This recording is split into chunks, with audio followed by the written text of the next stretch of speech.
The reason they moved in caravans, they wanted protection. So at times they would be attacked by some hostile tribes. So if they were moving in large groups, so sometimes we are asked to give one way how the traders protected themselves during the trans-Saharan trade. We simply say they moved in large groups. If you can't say they moved in large groups, then we say they moved in caravans. How important were the caravans to the trans-Saharan traders? Caravans helped the trans-Saharan traders to get protection. And we said, who were the traders from the north from North Africa during the trans-Saharan trade? Those were the Berbers. So let us now look at another form of international trade in pre-colonial society. This one we shall discuss a lot about it when we come to talk about foreign influence in Africa. But because it was part of the international trade in the pre-colonial society, by the pre-colonial societies of Africa, let us look at it. That is triangular trade. That's the triangular trade.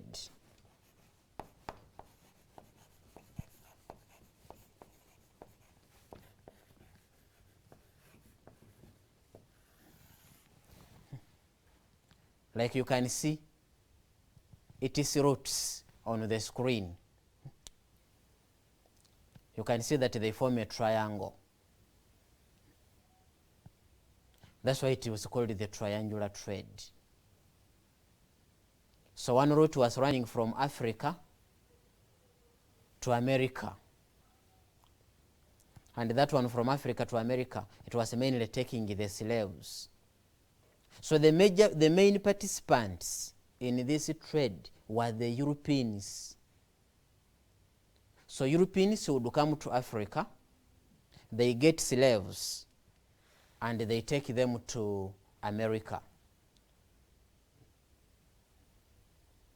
Then from America, they get some raw materials from America, they take to Europe. Then from Europe, they bring the finished goods to Africa. So triangular trade was the trade which had three main routes across the Atlantic Ocean, from Africa to America and Europe.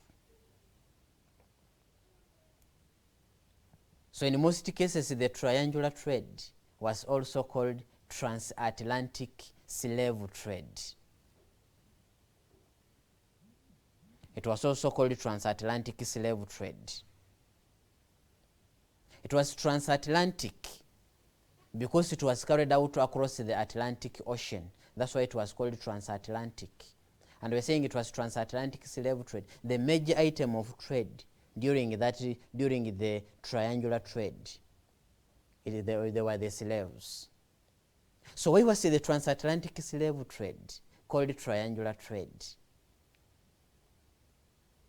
It was called triangular trade because it had three main routes that formed a triangle.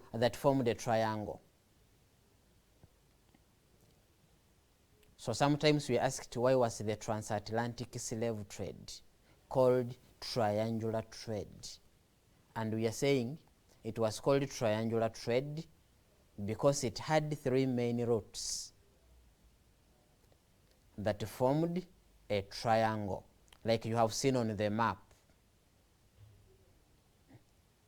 So you have seen the three main routes, and you can see how they form a triangle.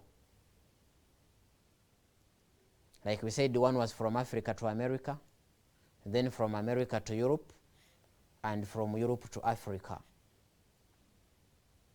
So because it had three main routes that formed a triangle, it was called the triangular trade. When you continue studying, you'll find that they even called it the Great Triangular Trade. So what was the triangular trade? This was the trade which had three main routes across the Atlantic Ocean, from Africa to America and Europe. So why was it called the triangular trade? It was called triangular trade because it had 3 main routes that formed a triangle. So we said African slaves. The slaves were got from Africa to America. And let us see examples of the European countries where African slaves were taken. So the examples of countries where African slaves were taken during the transatlantic slave trade. And all of these countries were in America. So as soon as we finish this lesson, if you don't have your atlas where you are in your sitting room, you'll go and get it after this lesson. Open the political map of the world and look for the location of those countries. There is Venezuela,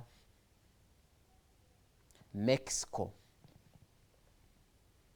Peru, Brazil, Cuba, and the Dominican Republic.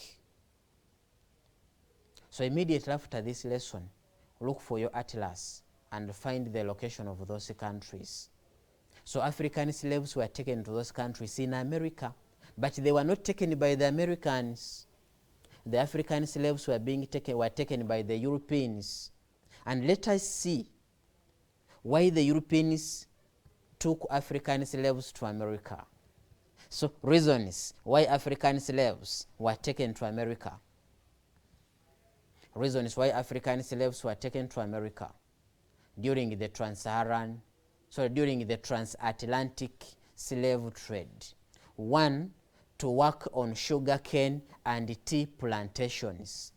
The Europeans had started large sugarcane and tea plantations.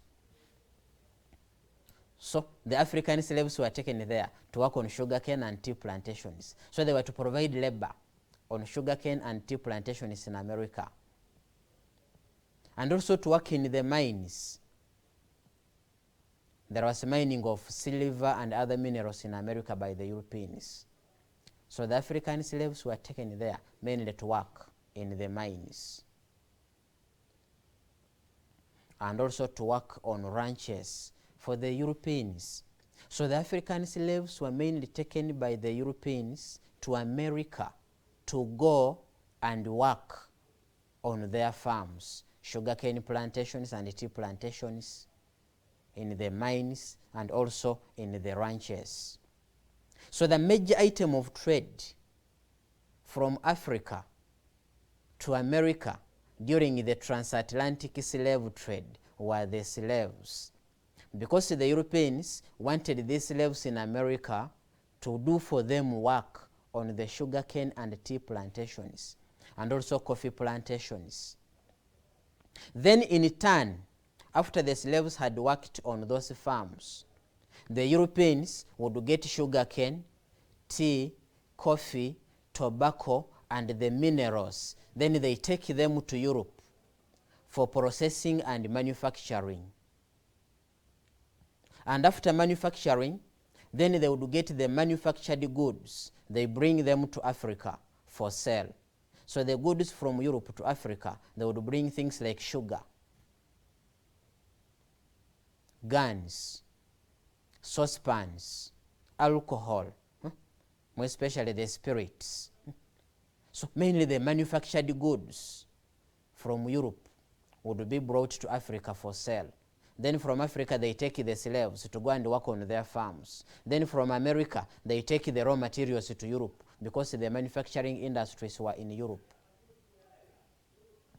And let us look at the countries that were mainly affected by the transatlantic slave trade. And these were mainly countries of West Africa. Still, when you get your atlas, look for the location of those countries. And we have said these were mainly countries of West Africa. These countries included Nigeria, Ghana, Cameroon, Burkina Faso, Benin, Niger, Togo, Mali, Angola, and Cote d'Ivoire. Cote d'Ivoire is what people normally call Ivory Coast. That's Cote d'Ivoire. So many slaves were got from those African countries, and they were taken to America. And we said, why were they taken to America? To work on the sugarcane and tea plantations. Also to work in the mines, and also to work on the ranches for the Europeans. So like the long distance trade and the trans-Saharan trade, the triangular trade also had a lot of benefits to the people of West Africa and Africa at large. So what were the benefits? And we said the benefits are the ones who called the positive results, the positive effects of the triangular trade. So the positive effects, those are the advantages now. The advantages of the great triangular trade. How was the great triangular trade important to the people of Africa and the people of West Africa? So how was it important? We said, one, African kings and chiefs became rich. So chiefs and kings became rich because of the great triangular trade. Like we said earlier, they would get the slaves and they sell them. Also, they would get items like gold and ivory. They sell them to the Europeans. And that one gave them a lot of wealth. And besides that, we said they would collect a tax from the great triangular traders. And this one brought a lot of wealth to their kingdoms. So advantages of the great triangular trade. We have said that one, African kings and chiefs became rich. And how did they get that wealth? By selling slaves, selling gold and ivory, and also collecting taxes from the long distance traders. That's all from the great triangular traders. Also, new items like guns were brought to West Africa. So the European traders would bring items of trade to West Africa for sale, like guns, clothes, saucepans, glasses, even the spirits, I mean the alcohol. So they would bring to West Africa for sale. So the people of West Africa were enjoying them. That's why we say new items like guns were brought to West Africa. Africa was linked to Europe and America. There was no connection, there was no link, there was no relationship between Africa and Europe, then America. But because of the great triangular trade, there was that link, like you have already seen in the map. So traders would move from Africa to America to take the slaves. Then they would get items from America to Europe for manufacturing. Then finished goods from Europe to Africa for sale. So there was a link. That's why we say Africa was linked to Europe and America. It led to development of coastal towns in West Africa, more especially those towns that became collection centers for the trade items. They developed into large towns until they became very big towns in West Africa. So it led to development of coastal towns in West Africa. Some kingdoms in West Africa grew large because of the great triangular trade. How did the great triangular trade lead to the growth of some kingdoms in West Africa? We said one, kings and chiefs got guns from that trade, and these guns were used for protection and expanding the kingdom. Also, kings and chiefs collected taxes from the triangular traders. These taxes helped to develop the economies of those kingdoms. So these kingdoms became large and strong. So the benefits of the great triangular trade, we have said the kings and chiefs became rich, new items were introduced in West Africa, Africa was linked to Europe and America. It led to development of coastal towns in West Africa. Or you can as well simply say it led to development of towns in West Africa. Then we say some kingdoms grew large because of the triangular trade. So much as it had a lot of benefits, like we have said, but also it had some disadvantages. What were the disadvantages of the great triangular trade? Those are now the evils, the bad things that were caused, the bad changes that were caused by the great triangular trade. What were the disadvantages? 1, people lost lives during slavery. Some of these lives were lost during the time of capturing this, getting these slaves. Remember we said these slaves were mainly got by raiding villages. So many people were killed. Some of them died during the process of moving from the interior to the coast. Others even died while they were in slavery. And some of them died during the transportation because there was a lot of torture. So that's why we say people lost lives during slavery. Many children became orphans as their parents were taken in slavery, like we have said earlier in the trans-Saharan and long-distance trade. We said they would come take the mother and the father. Then the children would be left alone as orphans. So many people lost lives during the trans-Saharan, so during the triangular trade. And many children became orphans. Many families were broken due to slave trade. They come, they take the father. If the mother survives, she remains alone. Or they take the father and the mother. Even after taking them, they are not taken to the same destinations. They are taken to different places so they can never meet again. So many families were broken because of the triangular trade. Also, some weak kingdoms declined because of constant raids, because of constant attacks for slaves. So like we said earlier, kingdoms were attacking each other to get slaves. So as they would attack each other, the strong ones would prosper, but the weak ones would also decline. So some weak kingdoms declined because they were constantly being raided for slaves. That's why you say some weak kingdoms declined because of constant raids for slaves. It led to depopulation of Africa as many people were taken as slaves.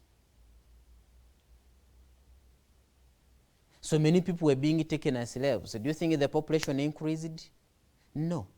So depopulation means the population reduced. So the population of Africa reduced because of slave trade.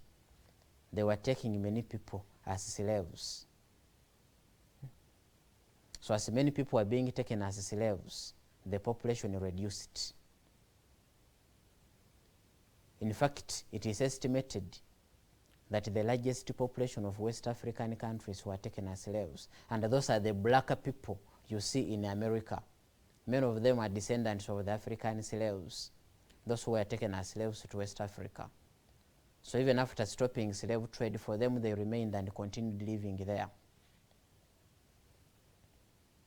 People who were taken as slaves lost identity of their culture. People lost identity of their culture. They get you from Uganda, they get you from Ghana, they take you to America, they put you in a different place. You can't interact in your language, you can't interact with your people. So people lost the identity of their culture. Only what they would know is that they came from Africa. Then strong men and women were taken as slaves.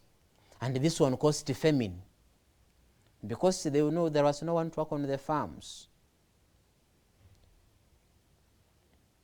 So that was exactly how the pre-colonial societies of Africa were organized. We said they carried out trade, they carried out farming, they reared animals, they practiced iron smelting, and the trade prospered so much, both regional, both local trade and also international trade. As we have discussed, the long distance trade, the triangular trade, and also the trans-Saharan trade. As we end, I want us to write just some 3 questions. Number 1, exercise.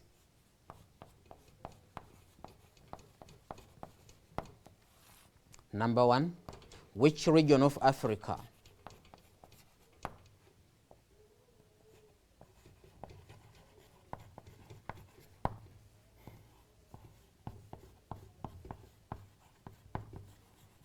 was mostly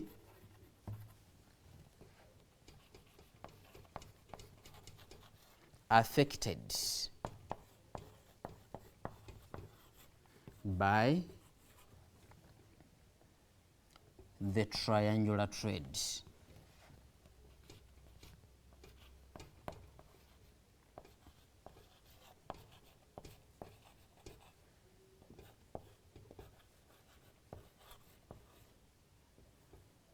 Which region of Africa was mostly affected by the triangular trade?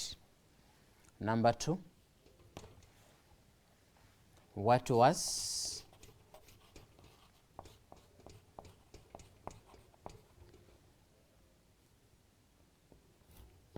triangular trade?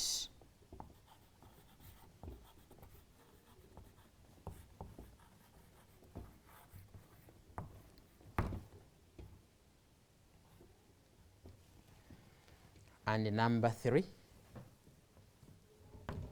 why was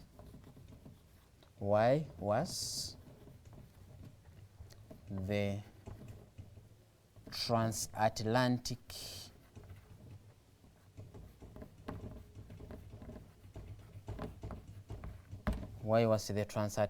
slave trade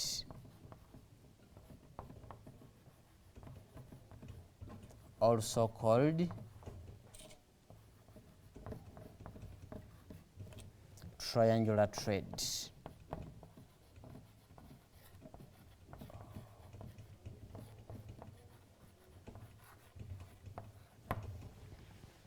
Why was the transatlantic slave trade also called triangular trade? And thank you so much for being part of this program, Somera Muddiiro, where learning finds you right in your sitting room. Have a blessed day and a blessed week. Thank you so much. Have a good time. Sabasajjale.